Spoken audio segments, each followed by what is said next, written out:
Baik, assalamualaikum warahmatullahi wabarakatuh. Perkenalkan, kami dari kelompok 7 kelas B akan menjelaskan mengenai prediksi potensi penyakit jantung dengan metode support vector mesin atau SVM. Kami, kelompok 7 beranggotakan 5 orang yang terdiri dari Revina Nurrahmah dengan NIM 039, Ilham Maulana Mahmud dengan NIM 054, maaf, Merliana Trisusilawati 057, Nabila Nurhaliza 058, dan Denisa Julianti 053. Penyakit jantung adalah salah satu penyakit yang beresiko tinggi menyebabkan komplikasi berbahaya hingga kematian. Hal tersebut menjadi perhatian kami untuk membahas studi kasus mengenai prediksi potensi penyakit jantung berdasarkan beberapa fitur klinis yang memengaruhinya. Lalu terdapat 5 fitur klinis yang kami gunakan, yaitu usia, jenis kelamin, tekanan darah sistolik dan diastolik, kadar serum kolesterol, dan riwayat merokok.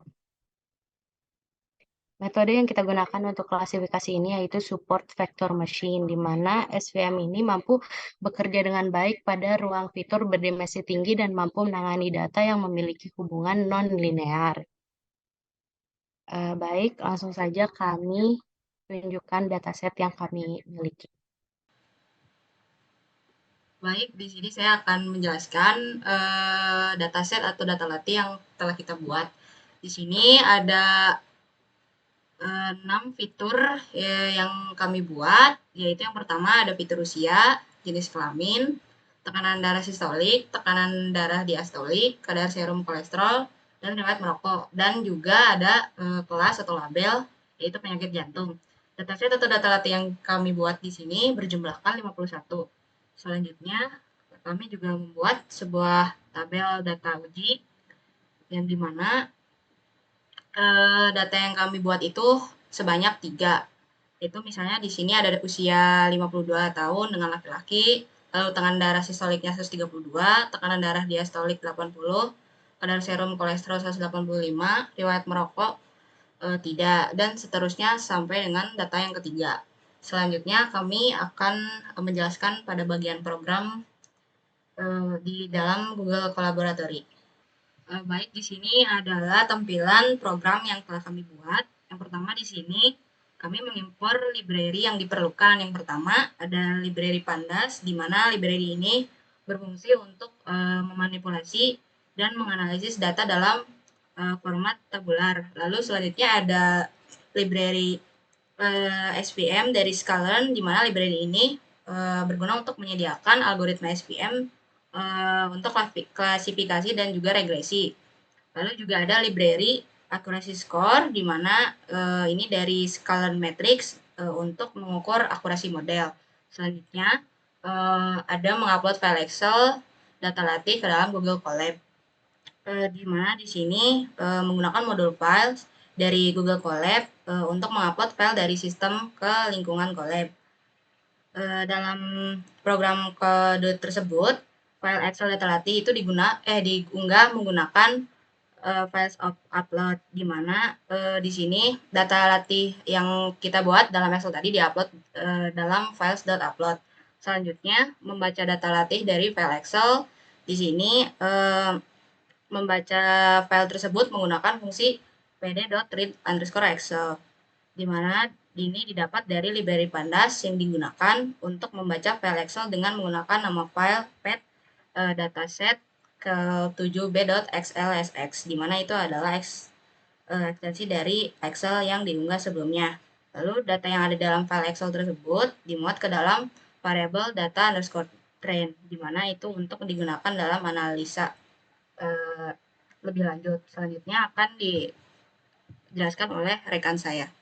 Selanjutnya di sini saya akan melanjutkan source code yang tadi, yaitu yang pertama mengubah atribut jenis kelamin menjadi 0 untuk perempuan dan 1 untuk laki-laki. Mengubah atribut jenis kelamin menjadi representasi numerik, di mana melakukan pemetaan nilai perempuan menjadi 0 dan laki-laki menjadi 1. Dalam konteks ini, perubahan ini bertujuan untuk mengubah atribut jenis kelamin menjadi nilai biner. di mana 0 menunjukkan perempuan dan 1 menunjukkan laki-laki. Terus yang kedua ada mengubah atribut riwayat merokok menjadi 0 tidak dan 1 ya. Di mana source code ini bertujuan untuk melakukan pemetaan nilai tidak menjadi 0 dan ya menjadi 1. Dalam konteks ini, perubahan ini bertujuan untuk mengubah atribut riwayat merokok menjadi nilai binar, di mana 0 menunjukkan tidak merokok dan 1 menunjukkan pernah merokok. Terus yang ketiga, mengubah atribut penyakit jantung menjadi 0, tidak, dan 1 ya. Source code ini bertujuan untuk melakukan pemetaan nilai tidak menjadi 0 dan ya menjadi 1. Dalam konteks ini, perubahan ini bertujuan untuk mengubah atribut penyakit jantung menjadi nilai binar, di mana 0 menunjukkan tidak memiliki penyakit jantung dan 1 menunjukkan memiliki penyakit jantung. Terus yang keempat, memisahkan atribut dan label pada letter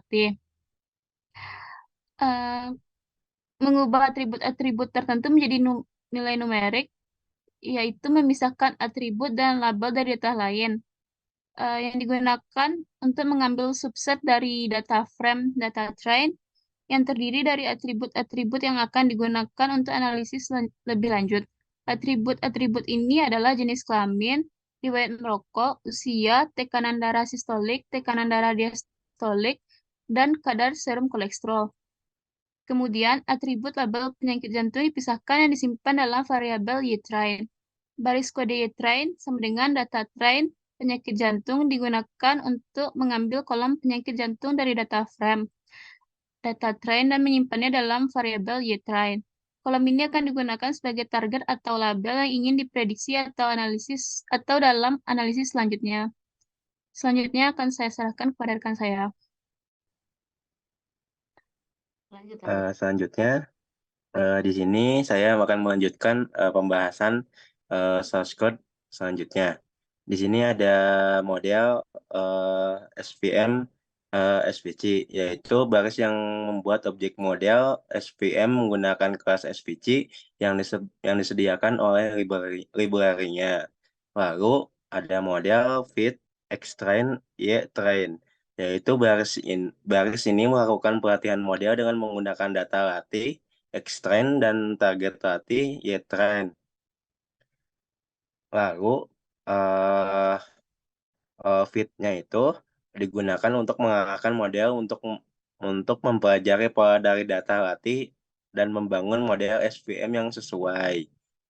Lalu di sini selanjutnya ada dataset, ada op, op- ada upload test, files upload. Fungsinya di sini untuk mengupload file Excel-nya, file data uji dari Excel ke Google Colab. Lalu yang terakhir lalu selanjutnya di sini ada dataset PD read Excel.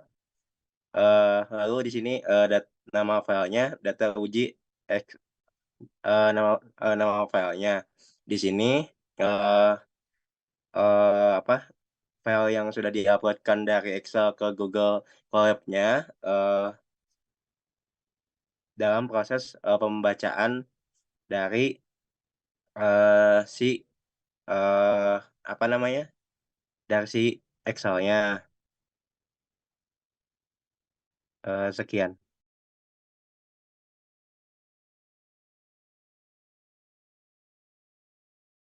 Selanjutnya saya akan membahas mengenai mengubah atribut menjadi 0 dan 1. Pada bagian ini terdapat dua atribut yang akan diubah nilai-nilainya menjadi angka biner 0 dan 1, yaitu ada jenis kelamin dan riwayat merokok. Untuk jenis kelamin, atribut ini memiliki dua nilai, yaitu perempuan dan laki-laki. Untuk mengubah menjadi angka biner, diperlukan metode map pada pandas. Nilai perempuan akan diubah menjadi 0, sedangkan nilai laki-laki diubah menjadi 1. Untuk atribut riwayat merokok, terdapat dua nilai, yaitu iya dan tidak. Dan mengubahnya menggunakan metode map. Pada pandas, nilai tidak diubah menjadi 0, dan nilainya diubah menjadi 1. Tujuan dari mengubah atribut ini adalah untuk memastikan bahwa atribut, jenis kelamin, dan riwayat merokok dalam data uji memiliki format yang sama dengan atribut yang digunakan dalam pelatihan model, sehingga dapat digunakan untuk melakukan prediksi dengan konsistensi. Lalu untuk selanjutnya ada memisahkan atribut data uji. Pada bagian ini, atribut pada data uji dipisahkan dari data frame dan disimpan dalam variabel Xtest. Atribut yang digunakan dalam prediksi terdiri dari beberapa variabel, yaitu ada jenis kelamin, riwayat merokok, usia, tekanan darah sistolik, tekanan darah diastolik, dan kadar serum kolesterol. Tujuannya dilakukan pemisahan atribut data uji ini adalah untuk mempersiapkan data uji yang akan digunakan sebagai masukan untuk melakukan prediksi dengan model SVM. Dengan memisahkan atribut pada data uji, kita bisa menggunakan atribut tersebut sebagai input dalam memprediksi kemungkinan penyakit jantung berdasarkan model yang telah dilatih sebelumnya. Selanjutnya akan dilanjutkan oleh rekan saya. Baik, pada bagian terakhir yaitu bagian menjalankan proses prediksi menggunakan model SVM yang telah dilatih sebelumnya, serta menampilkan akurasi prediksi pada data latih untuk mendapatkan informasi sejauh mana model SVM tersebut dapat mempelajari pola yang ada pada data latih. Nah, pertama, metode predik dari model SVM itu digunakan untuk memperoleh prediksi kelas berbentuk numerik, yaitu 0 dan 1, untuk setiap data uji. Hasilnya itu disimpan pada variabel y_pred. Selanjutnya, akurasi skor dihitung menggunakan fungsi akurasi skor dari sklearn. Akurasi ini salah satunya berfungsi untuk mengevaluasi kualitas model yang digunakan, yaitu SVM. Lalu terakhir, hasil prediksi pada YPRED tadi itu ditampilkan menggunakan perulangan for, di mana pada setiap iterasinya itu dicetak hasil prediksi. Jika 1, maka ditampilkan berpotensi penyakit jantung, sebaliknya jika 0, maka ditampilkan tidak berpotensi penyakit jantung. Langsung saja kita masukkan filenya, dataset, kemudian data uji.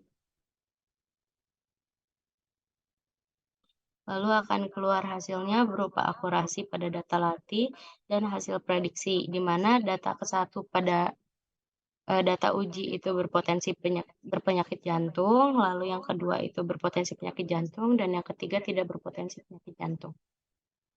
Baik, sekian dari kami. Mohon maaf apabila ada kekurangan. Wassalamualaikum warahmatullahi wabarakatuh.